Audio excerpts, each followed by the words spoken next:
Hello, everyone. Welcome to today's live panel discussion. How should we conduct and assess teaching and training to optimize animal handling? I'm Brenda Kelly Kim of Labroots, and I'll be your moderator for today's discussion. We are delighted to bring you this panel discussion presented by Labroots, the leading social networking site for science professionals. For more information, please visit us at www.labroots.com. We have a few important announcements before we begin. This talk is designed to be interactive, and we encourage you to ask questions during the event. You can submit your questions by typing them in the Q&A box, which can be found by clicking on the green Q&A button at the lower left of the presentation window. We'll try to get to as many of your questions as we can. You can enlarge the slide window by clicking on the screen icon in the lower right-hand corner of the slide window. If you have any technical problems viewing or hearing this presentation properly, please let us know by clicking on the support button at the top right of your presentation window, or alternately submitting your problem through the green Q&A button at the lower left. I'd now like to introduce today's speakers, Dr. Klas Abelson and Dr. Jeffrey Everitt. Klas is an associate professor at the Department of Experimental Medicine at the University of Copenhagen. He obtained a Master of Medical Sciences at Uppsala University in 2001, where he also graduated as a PhD in Comparative Medicine in 2005. Klas is doing research in animal welfare and model refinement, especially with focus on pain and stress. He is also responsible for his department's teaching and training activities for technicians, as well as PhD students and other academics. Jeff Everitt currently serves as a Director of Comparative Biology and Medicine at GlaxoSmithKline R&D in Research Triangle Park, North Carolina.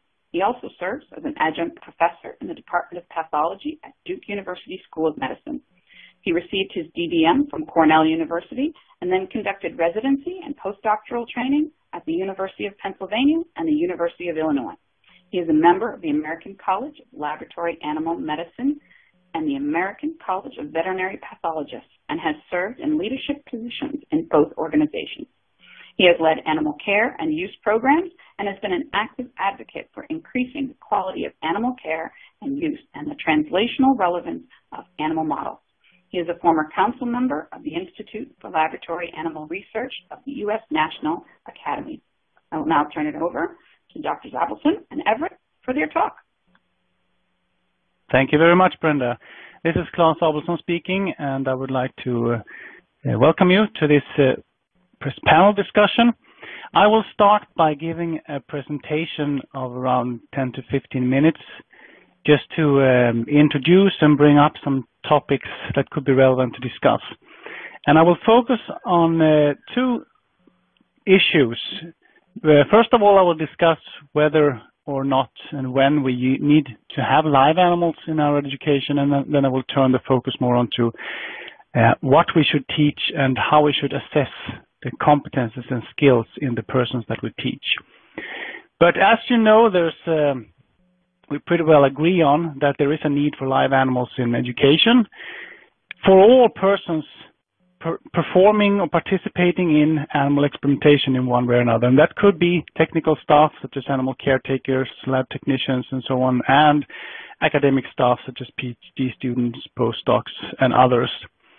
And it is necessary both from our legislation and regulations. In Europe, we have quite strict definitions from the new directive, and I also know that in the United States there are quite clear demands for how these teaching should be undertaken.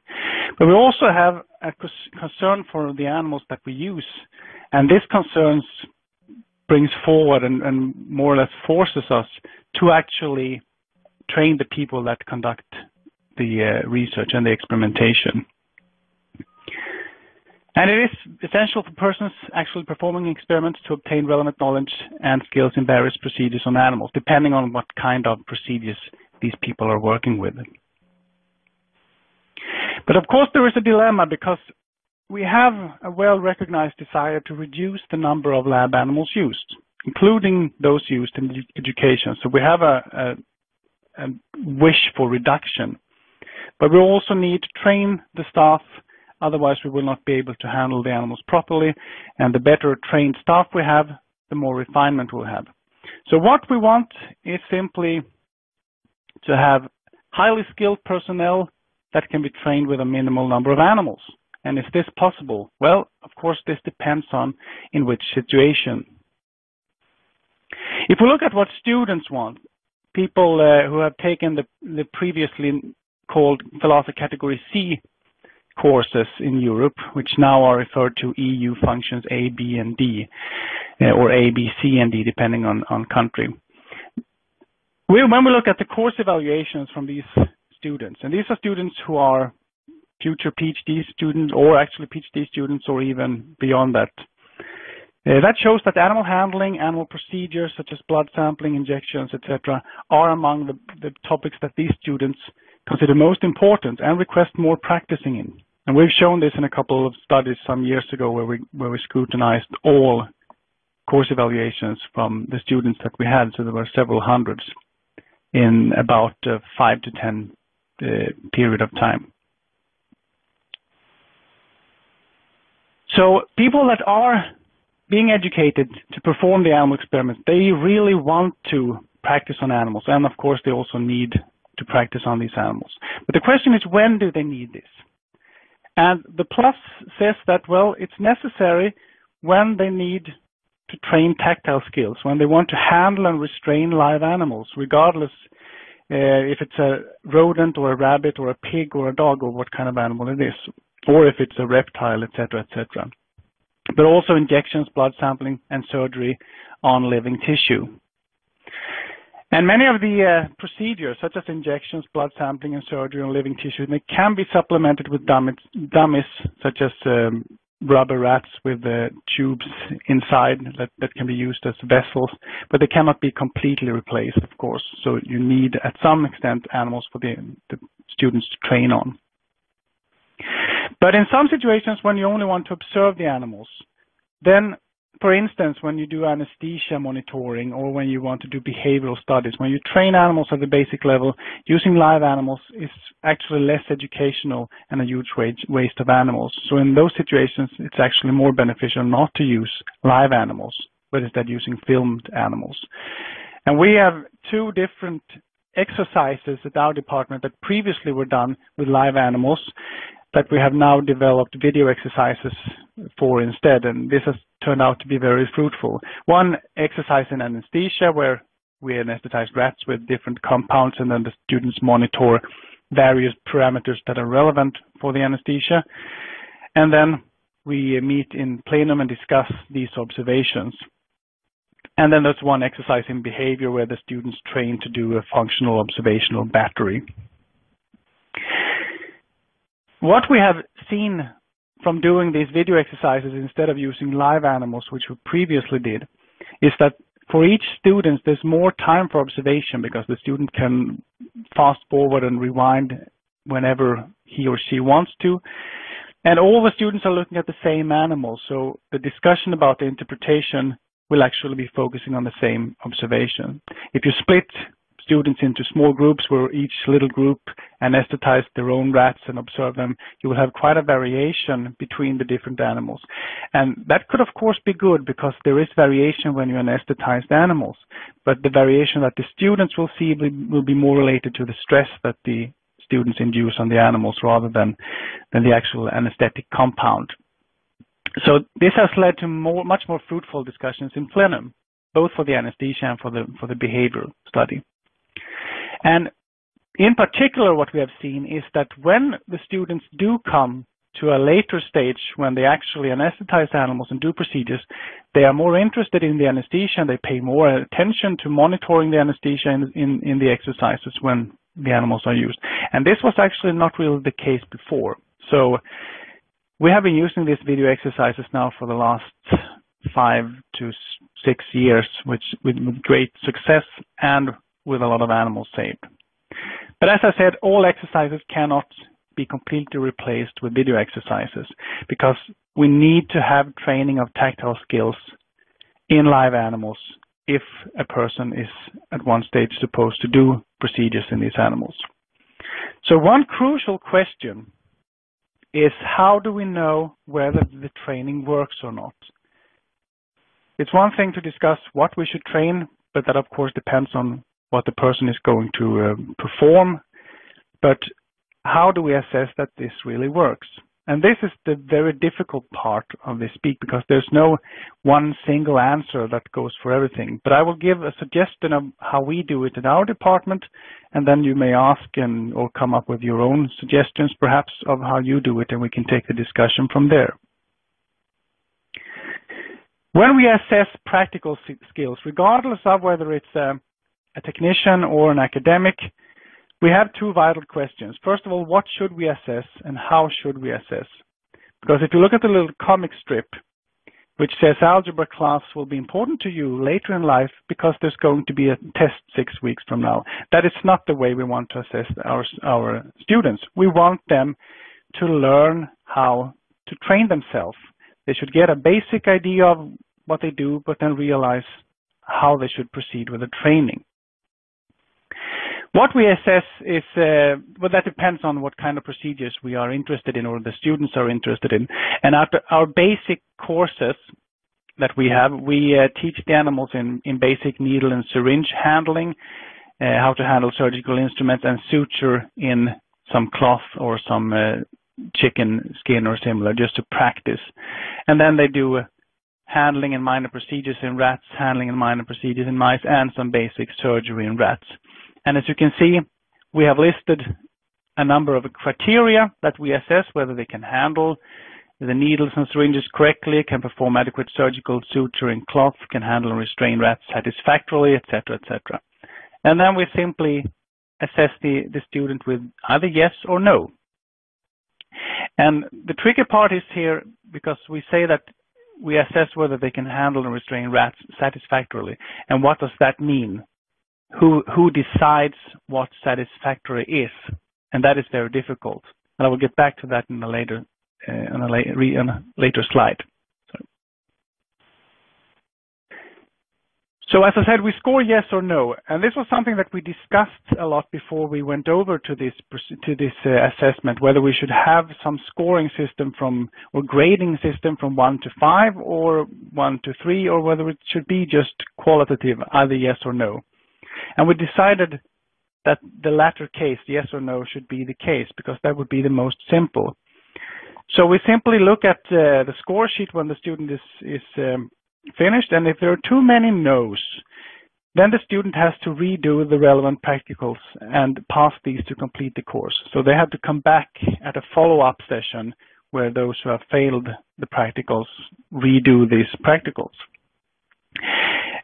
So it depends, and we make a case-to-case judgment simply. One thing there has to be scoring, and that is handling and restraint. We will not let any student or any person who will perform animal experimentation out of the room and give them a certificate unless they can handle and restrain animals in a way that minimizes stress in the animals and so on. And then whether they can do a perfect intravenous injection in a mouse, that is not really the most important, because we want them to realize that they should train. So we don't have a fixed number of score yes that has to be achieved. We make a case-to-case judgment. We discuss among the teachers if we are in doubt, and then we discuss with the student to come up with the best idea. So it's a rather flexible system, but since we are quite many instructors for each session, this has turned out to work quite fine. And when you assess these students, for instance, in these basic courses that we provide to all the PhD students and scientists, and here I focus on them in this slide because the technicians, the animal caretakers, in Denmark, where I work, they have to go through a bit more than 3.5 years of education before they are completed animal caretakers. But if we look at scientists, they take a 2 to 3 week basic course, and of course you don't become an expert in the techniques practiced when you take a course of this duration. So we need to decide what we should focus on. And instead of assessing that the person can make a perfect intravenous injection or some bleeding technique, we focus a lot on do the students try the very best they can, and do they treat the animals with the respect? And do they, and this is perhaps the most important, do they show potential of becoming experts? Meaning, are they interested in actually continuing to learn this? So we look at if the students know the limitations and understand the need to continue the training throughout the career. And I think this is the key, and I also underlined it here on the slide. That is the key assessment that we make, or the key learning outcome, I would say, that we have. That we actually have that as learning outcomes in competencies from our courses, that they should be able, and I can quote here what it says in our learning outcomes. The students shall be able to independently take responsibility to implement and further develop practical skills in handling of common rodents. For instance, this is a course for rodents. So that is what we put a lot of emphasis on. So we have some discussion time now. That was what I wanted to talk about as an introduction. And we have some topics that we would like to discuss. We can get back to these, but I think we... Jeff, maybe we should do so that we push out some of these polls, because we have some polls that you can vote on and tell us how you are doing it when you train. You can see the first poll coming up here, and that says, do you have defined qualifications for trainers and assessors? So if you just click what the situation is at your institute, meaning that the persons that train, do they have qualifications?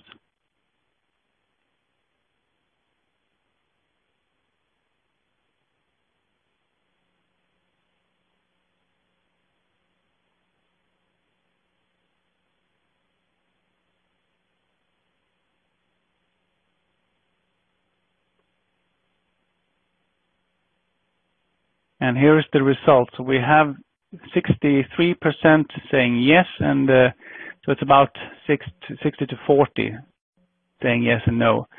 So about 60% of you have defined qualification for trainers and assessors. And I think this is very important to have, so that you actually use people in the training, the instructors that are being used, that they are actually properly trained and know what kind of teaching they should conceive, so that you have regular meetings and you also train the persons that are going to train, so that, first of all, they are good at what they're teaching, but also so that they know what they should teach, and so that you harmonize about that. Jeff, do you have a comment to this? Yeah, so one of the comments that I've been interested in looking at is the concept of how you train for either competency or proficiency. So that this conference is about reproducibility, and so one of the questions is how do you train so that studies have maximum ability to be reproduced and replicated within your facility or between your studies. And that's been extremely important to us at GlaxoSmithKline and throughout the pharmaceutical industry when we look at challenge studies, when we look at rodent efficacy studies. Very, very basic procedures such as intraoral gavage and minor injections can really affect the reproducibility of studies, depending on whether people are trained to minimal competency or whether they're trained to higher levels of practice, which often takes increased numbers of animals and experience. So I'm very interested in hearing how people approach that particular question.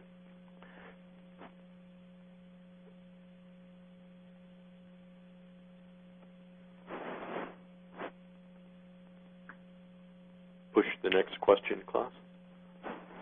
Okay, shall I push the... Yeah. Here's the next poll. Are trainers and assessors trained to train or assess? And that is what I mentioned, that is very important to have. So let's see what it's like out in the real world.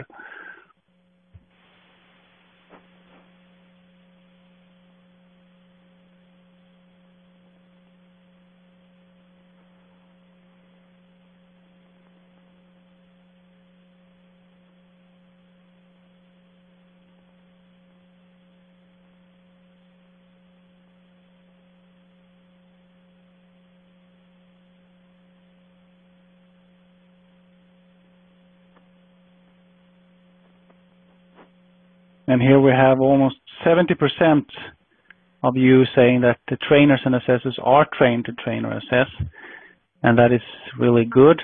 I would have loved to see it an even higher number, but in my opinion, that is very important that you train them, as I said, first of all, so that they're good at what they're teaching and instructing, but also so that you can discuss and harmonize how you should teach it and what you should teach, so that everyone agrees. I think it's also a very, for the student, it's important to have instructors that seem to agree on what they're teaching. Of course, there are different methods of doing different things, and one may prefer their own way, but if they get too much discussions between the instructors, that confuses the students. So skills and harmonization is important there, I think. Doctors, we had a comment concerning that issue come in from an attendee. It says, in his establishment, the trainers are trained to train, but not trained to assess. Yeah, and I think that is very difficult to train someone to assess. But I think it is, as I said previously, I think the important is that you sit down and discuss and decide what is it that you want to assess. What do you want the student to learn? Make very clear learning outcomes so that you know, and in our case, it may not be a clear learning outcome because it's quite diffuse, but that is our main goal. We want the students to come out and realize that I'm not an expert when I have got my certificate. I need to train for the rest of my career. And how you assess that precisely is, of course, difficult. But I think meet regularly with all the trainers and assessors and discuss and sort of push each other to because some are very strict and may think they have to be able to do a perfect procedure of that or this or that kind, while others are more, well, we want them to be more self-aware of the importance of training and find a balance there. So, Plus, one comment I would make, for many procedures, one of the things that's lacking in the field, at least lacking in the published literature, is what performance standards should be. So, for instance, we all know that if one gives an IP injection to rats or mice, there's a certain percentage of injection that probably does not go IP. And, you know, most of our procedures do not replicate with 100% fidelity. And there's not good published rates of what expectation should be for various levels of proficiency. And this is something that many institutions don't establish for themselves. And how do you assess it? So, in other words, for intraoral gavage, for instance, what would your rate of intrapulmonary aspiration be for you know, saline? That type of thing. And this becomes very, very important for replication of studies, but there's not good literature values out there for what we should expect. So I'd be interested in audience input into how they assess that and how they determine their performance standards for their institutions. Yeah, so we should push the next poll here, right?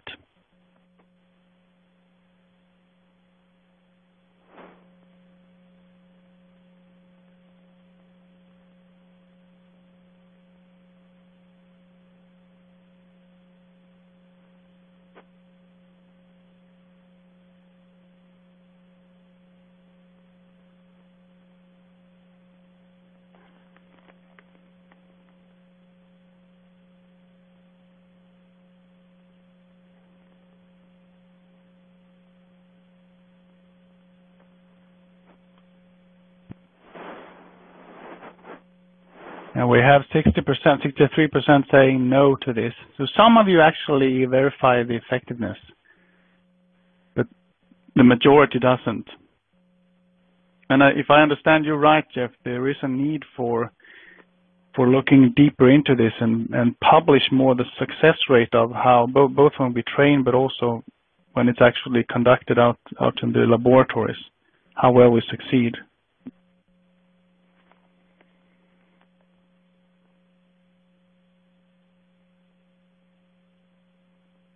Okay. Do you have some other comment, Jeff? We have the next a similar comment could be made for various forms of training tools that are out there. It's not just how we assess the final procedures. It could be assessing the effectiveness of some of the refinement techniques that we try to use. So in other words, when we do replace live animal tactile procedures with cadavers, or when we replace live animal procedures with alternative procedures, how do we assess the effectiveness of that part of the training? Because often we don't completely replace the live animal training. So how do we demonstrate that, you know, we in fact have a just as effective outcome, and we've managed to some performance standard? And I'd be interested in commentary on that. Do you want to comment from me? Sure. Yeah. I think this is a very, very difficult question to ask, how we actually assess that, because we don't know the outcome. If we take a PhD student that we train basic procedures, we don't know what goes on when that. We won't let them out until we feel that this is a person that will actually do their very best. But once they're out, it's their own responsibility and their lab's responsibility to do the CPD training, and of course we offer them, but we have very little measures to see what actually goes on. And I don't know, we don't have much of a system for that in Europe to actually go out and assess them. That's the authorities that should do that goes in and see that are they actually doing the experiment as their license tell them to do. But to see how well they actually succeed, that is difficult. And because when they are finished with their training and they come out and do the experiments, their main focus is on the experiment. They want to have their data to answer the hypothesis so that they can write their PhD thesis.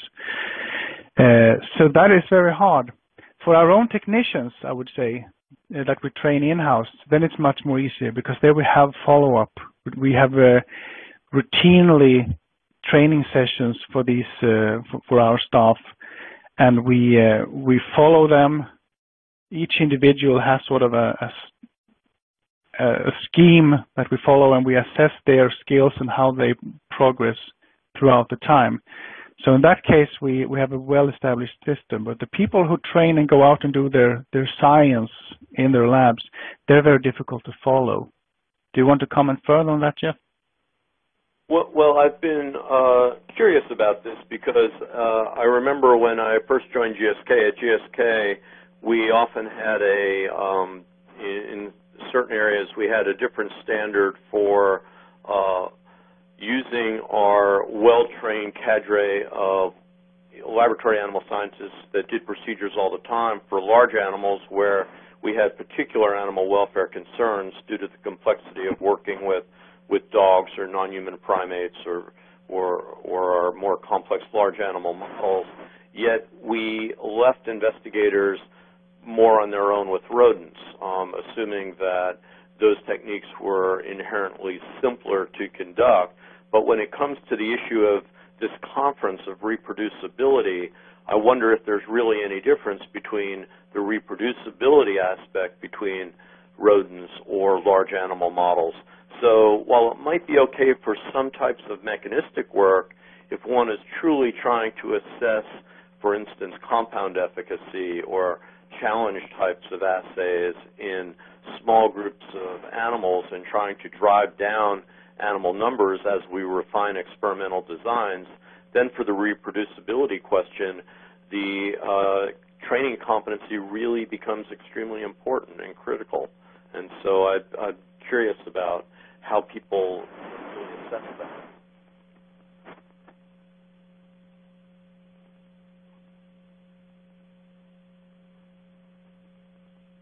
I think you disappeared there, Jeff. Are you still with us? Yep, I'm there. Yeah. We have the next. Sorry, you go on. And I think the results of this poll show that people the majority of people are not differentiating between competency and proficiency, which I think has important ramifications for the reproducibility question. Yeah, and this shows how difficult it is with this issue, because we should be better at assessing whether people are highly skilled or if they're extremely skilled, whatever. But that is very difficult to do, because if you have 5 people, even though they have harmonized and trained together, they may still assess one individual student differently. So this is difficult. I had a comment. There's a comment here. Can I take that without going via you, Brenda? I'm sorry. Of course. Because there was a comment for basic skills. I assess by looking for certain specific skills, but I haven't. See, where did it go? There. But I have an overarching test. I ask myself, if I can't get to work tomorrow, could I safely ask this student to take over the animal care or animal handling aspects of my job? If the answer is yes, then the student is competent, not necessarily proficient, and he or she passes. I think that was a good comment, because that is sort of the same way that we assess the competence, the competence in general, but we are still at the level of basic skills or competence. And if people are extremely skilled or not, that is still a difficult issue. So for most cases, we are doing quite well with assessing, and I think that was a good comment, can I allow this person to take over my job tomorrow if I am ill, and then he or she passes. But for reproducibility, I don't have the answer there, so I don't know how we should proceed. But I think this is something that we really should look into and try to study and put out some scientific data on how we actually assess proficiency to improve reproducibility. And one of the outcomes of sort of doing that assessment might be on how you set up people to do in vivo studies. So in other words, do you have more people able to do to have minimal competency at something, or do you centralize studies through cadres of people that have more continuous application of those skills so that they have them at a more proficient level? And that's something that really comes down to this, how the institution looks at the conduct of the in vivo study. I think, unfortunately, in the case of many basic rodent techniques, it's seen as a relatively low-skill technique, and that anybody can do these techniques with a minimal amount of training. But then the question is, well, how reproducible are the results that are coming out of the studies? Because we seem to have a reproducibility question out there throughout our studies. And I guess the question I would have is, how much of that reproducibility question is due to the fact that we don't have people that sometimes conduct studies and feel very comfortable in the handling of rodents? I've seen that in my career as transgenic mouse application became very widespread. There were many, many molecular biologists that would take, a few weeks of training so that they could handle their mice, but they weren't particularly proficient at the handling of mice. And what does that mean for the field as a whole? Yeah, and I think here the question about continuous professional development is very important. Just to make sure that you don't take a basic course, you go out and do your thing in the lab, and then you come back to some other compulsory CPD activity in 2 years or so, but that you actually train and get better over and over again. And shall we go over to the final poll, perhaps? Or did you want to comment more on this, Jeff? No. Nope. So then the final poll actually is, do you have consistent criteria for assessing efficacy of training?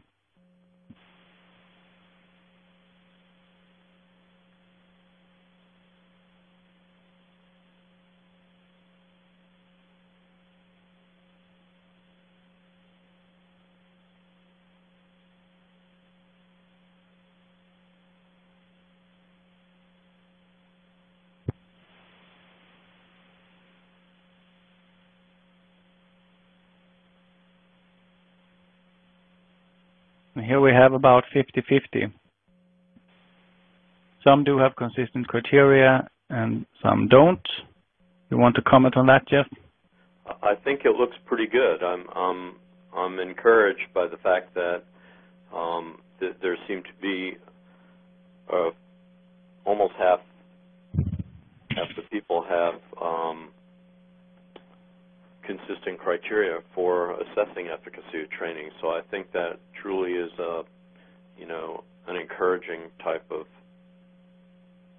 mark there.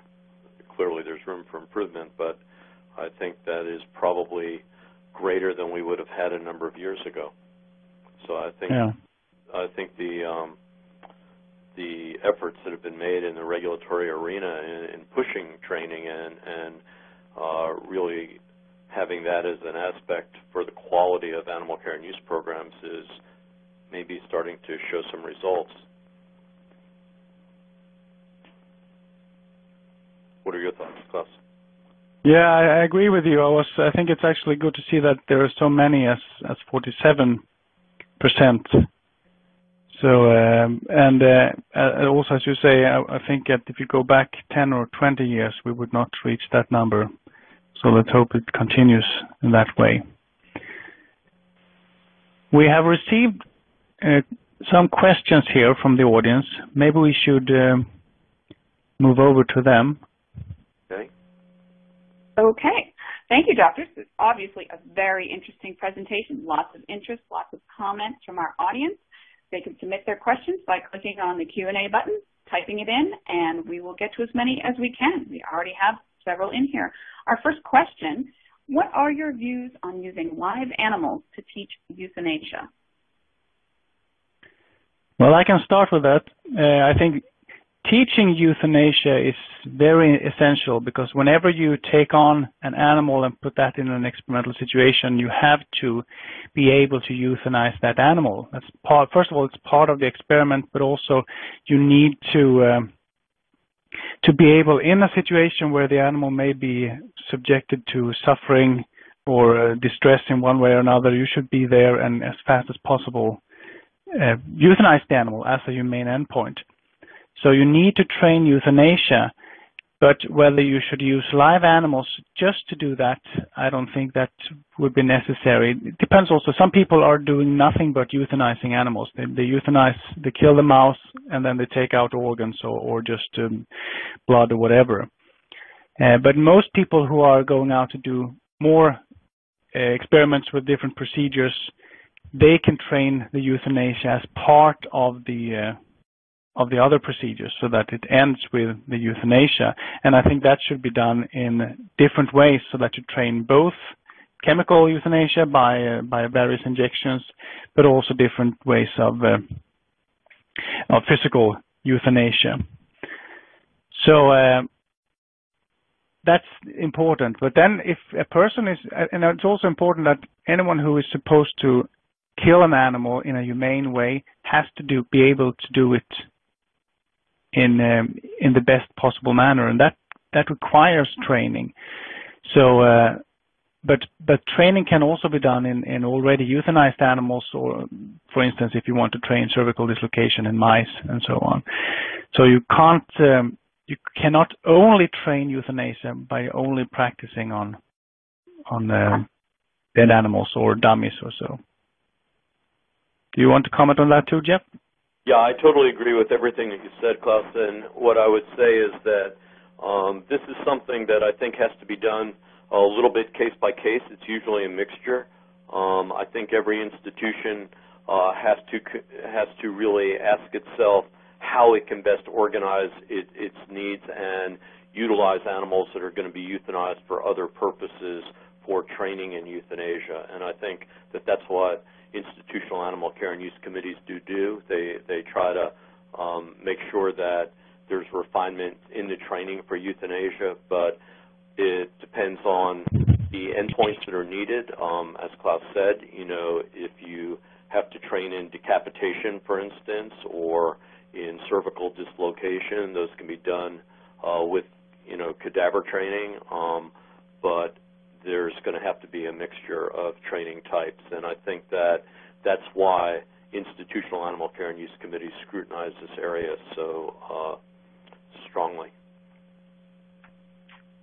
Great. We do have another question. Yeah, we can go to the next question. Do you believe that it is always better to show a video for the students before going to practical teaching? Well, I can start with that too. I think generally, yes, it's always better to, in one way or another, prepare the students. It doesn't have to be a video. It can be dummies that you train just to pick up. Either you can use these rats that are made out of rubber and very nicely designed with fake vessels inside, or it could just be a dummy rat you can buy from IKEA for $1 each or so. And that can be very useful. Because most of the students that we train, especially if they are at master level, for instance, they are not used to animals, most of them. Many of the technicians that we train who will become animal caretakers, they have been around animals their entire lives, so they have a different approach to it. But I would say that when you train people who are not so used to animals, it's very important to prepare them in one way or another. And if you have procedures that are going to be done, and now I was focusing on the handling more or less, but if you have procedures like blood sampling or injections or gavage or whatever, then I would say that it is beneficial to have some instructional video that the student can watch in peace and quiet and see as many times as he or she likes. So I would say generally yes. Jeff? I would agree with that. I think usually it's beneficial. I think obviously it depends a little bit. You know, there's not a one-size-fits-all depending on the type of procedure that's being contemplated, but it's always good to prepare the student for what they're going to be facing. And many students are visual learners, and many students do appreciate that preparation. Okay, we can move on to the next question. Lots to consider there. We have another question from one of our attendees who wants to hear your opinion. We, not all veterinarians, have a lot of experience in aseptic surgery, and some of us have had years of training in surgery. Then we ask our PIs to adhere to the strictest of aseptic surgery techniques when all they've had is a few hours of training. Do we need to lower our expectations, hoping that they at least implement some aseptic technique, hoping that they will at least attain sub-pathogenic contaminant levels? Jeff, you wouldn't want to start with that? Oh, that, you know, that too is not a one-size-fits-all. I mean, I think there are, I personally believe that there are certain kinds of surgical procedures and certain kinds of species for which investigators are perfectly suited to be adequately trained with the right kinds of oversight. I think there are other kinds of procedures that really do require a much higher level of asepsis proficiency, and it's not one size fits all. And this is also something that I think has been recognized by ALAC and others in the regulatory environment, and that's why there are distinctions made of, you know, what constitutes adequacy of the surgery.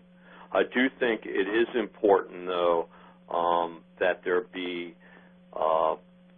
be high level of application of oversight of surgical procedures, and I do think that many institutions don't properly do the oversight of investigators that are conducting surgery, and I think that this is an area where IACUCs really should have active involvement, is stopping in and routinely oversighting what is going on in areas where surgery is being performed and where there is risk for septic outcome. Yeah, I agree with you, Jeff. It's a lot of case-to-case judgment. We are struggling quite a lot with that to get our PIs and scientists at our department to actually, or at the entire faculty, to work with asepsis during survival experiments, because it is possible to do it both in rats and mice, which I work with the most.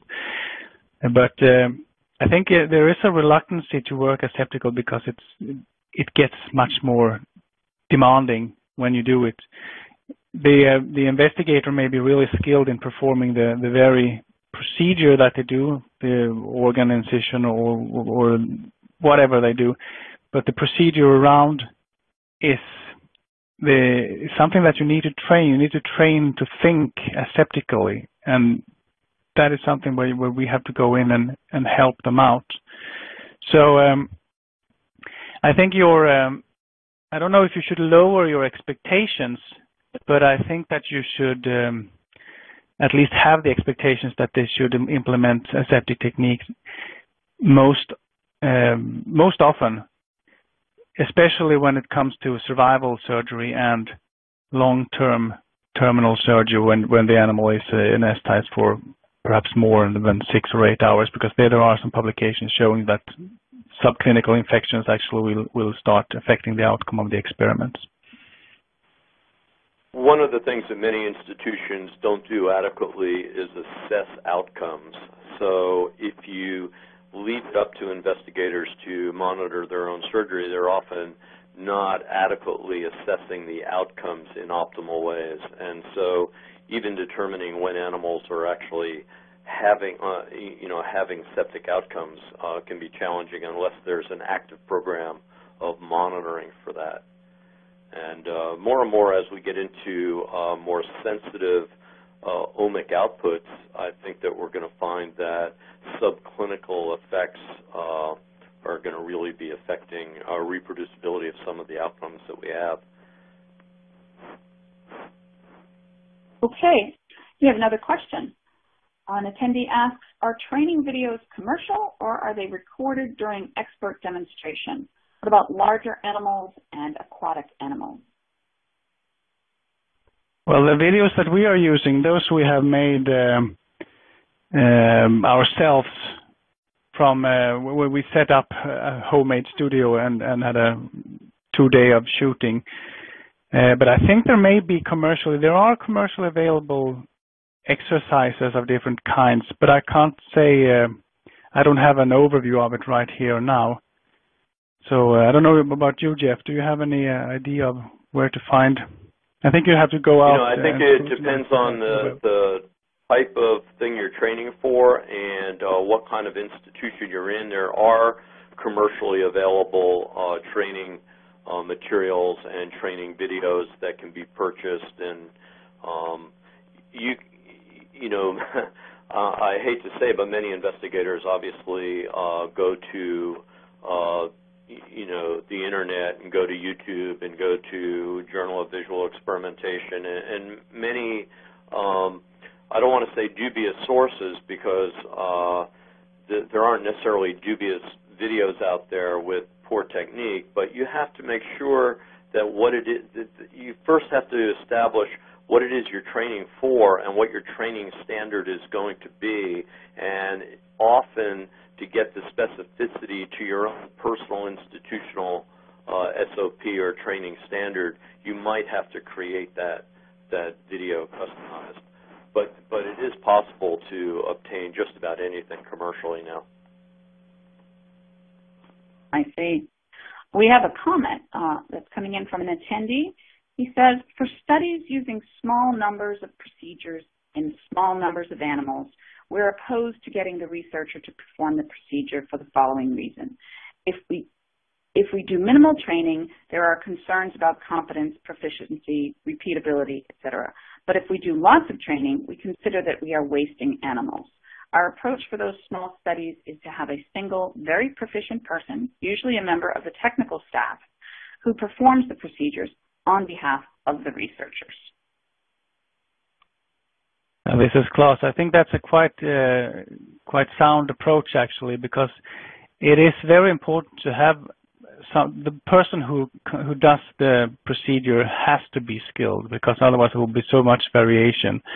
But of course, it's also hard to have one person, because if this person gets ill or something happens, then that can affect the study quite a lot. So if you have someone who is proficient, then maybe this someone should be a couple of or a small group. But otherwise, I think it's a quite good approach actually. But it also depends on what kind. It also depends on what kind of study we are dealing with, because and you have to judge that from case to case as well. So I'm done. Yeah, Klas, I would like to take on two comments that came across and just make note of them. One, I didn't want something to be taken out of what I said. There are some terrible materials out there in the public sector on the internet. Okay, so I'm not advocating anybody goes out to get their training on the internet necessarily. I mean, just like, you know, you're not going to go on the internet to watch a surgical procedure and then go do the surgical procedure.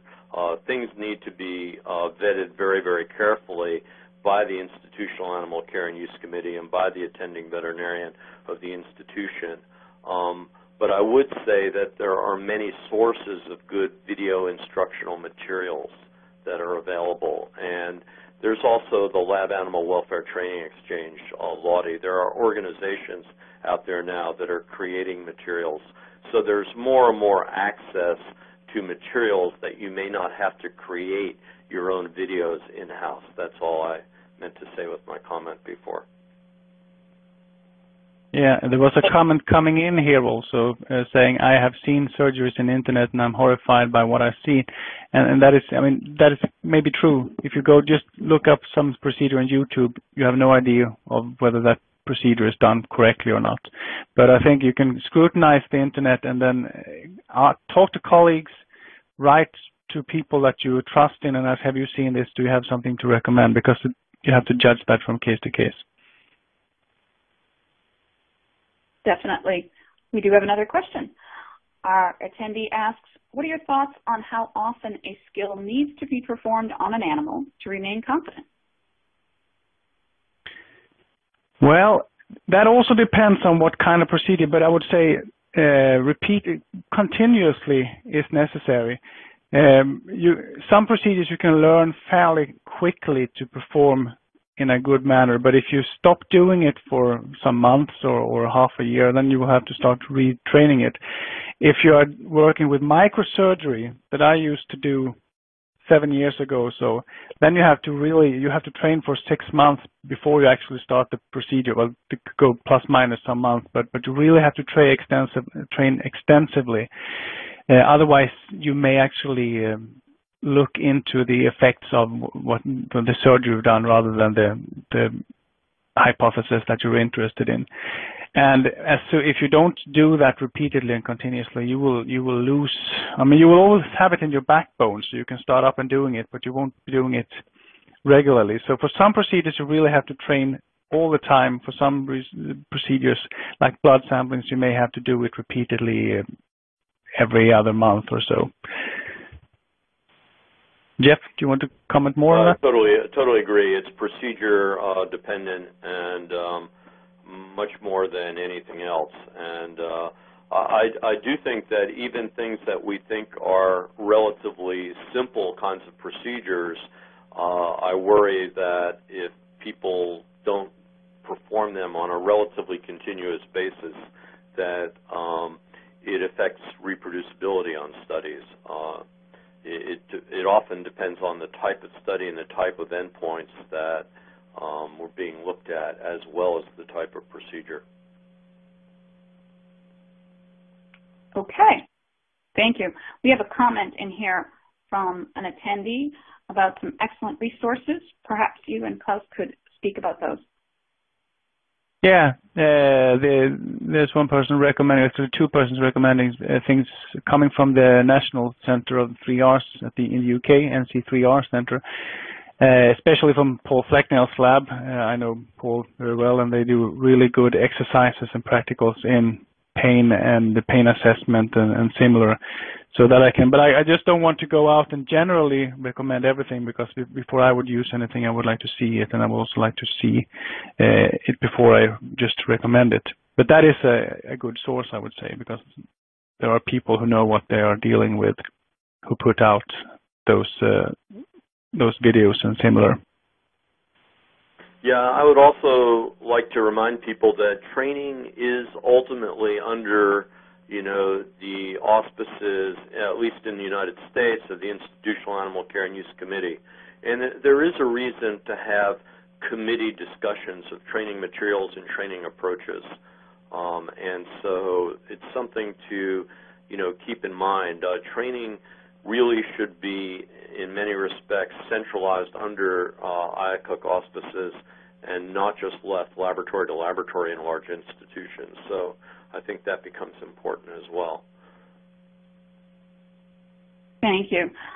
We're coming to just about the end of our time. I'd like to turn it back over to you both for any final comments or other information that you have for our attendees. No, well, a final conclusion is, and I think Jeff actually said that the training is something that you have to do repeatedly and continuously, and depending on what procedure you are working with, you have to adapt the training to that. I think that would be a quick concluding remark. Otherwise, I don't have so much information. I think this presentation and then discussion will be available online for also after this. Is that right, Brenda? That is correct. That's great. And if you have some questions that you come up with, I should have asked that, you're welcome to contact me by email. I don't know if my email is available, but maybe you could make it. We can take care of that. I'm asking you, Brenda. Excellent. Yep. Care of that. Yep. So, Jeff, any concluding remarks from you? No, I'd like to thank people for their input, and also just leave as a concluding comment, I think that the issue of training in the handling of our research animals is probably one of the things that we can really do to augment the quality of our programs. I think that just basic handling makes all the difference in many, many types of procedures, and training often makes the difference in how we handle our animals. Great. Thank you so much. I'd like to thank Klas and Jeff for their time today, our participants and our attendees for their interesting comments, questions.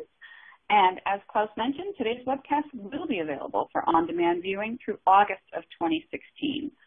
Attendees that were here today will receive an email from LabRoots alerting them when it's ready and watchable, and we'd like you to forward that email to any colleagues who may have missed today's live presentation. Also, questions that get sent in during the on-demand replay will go to Klas or Jeff, and we can get back with you on questions that you have that we didn't get to.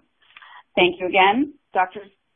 Everitt and Abelson, for coming today, to our attending audience for their excellent questions. We hope we see you next time. Goodbye. Bye-bye. Thank you. Thank you.